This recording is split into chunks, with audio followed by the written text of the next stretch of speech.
Hey, what's up? Good morning guys. So, ari kita karon sa aton lugar, Purok Mainoswagon, Barangay Busay, Bago City. So, bali diri kita gali nakapangabuhi kay sumuna sang eskwela pa ko sang college diri ko gasti sang kita. So, bali nakakita kami sa lugar. Nakapwisto. So, bali harvest season gali subong sang aton mga mangunguma. So, sang month sang April to May. Market sa one of the largest granary of rice in the Negros, ang Bago City.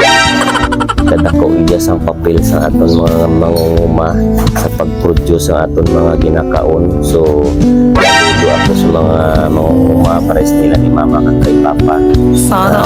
Nagpangabudlay para lang makabuli sa aton nga ekonomiya. Bali subong last sa Barangay Busay ang close na sa May 1 ng tubig. So wala na kita sa crop. Kasi Maritium naman, Baligyo naman ang tubig. So amo ni ang sistema sa aton na mga mangunguma. Ginabulos-bulos ang pag-distribute sa tubig. Bali atubang taman gali guys ang producer sang organic nga bugas ang family farm. So nag-iisang organic farm ni saya nga nag-produce ang bugas in Paul Negros. So bali kita nga ari kita di naka-plastar.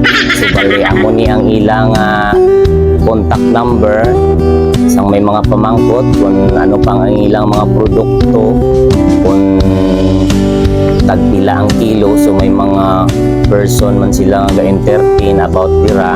So inquire lang kamo guys kung gusto ninyo ang ilang produkto. So amo ni ari lang di sa tubang ta. So ginadalanon lang ko sa pag-promote kay para makabulig man ta sa iban nga nagpangita sang ginakaon nga organic.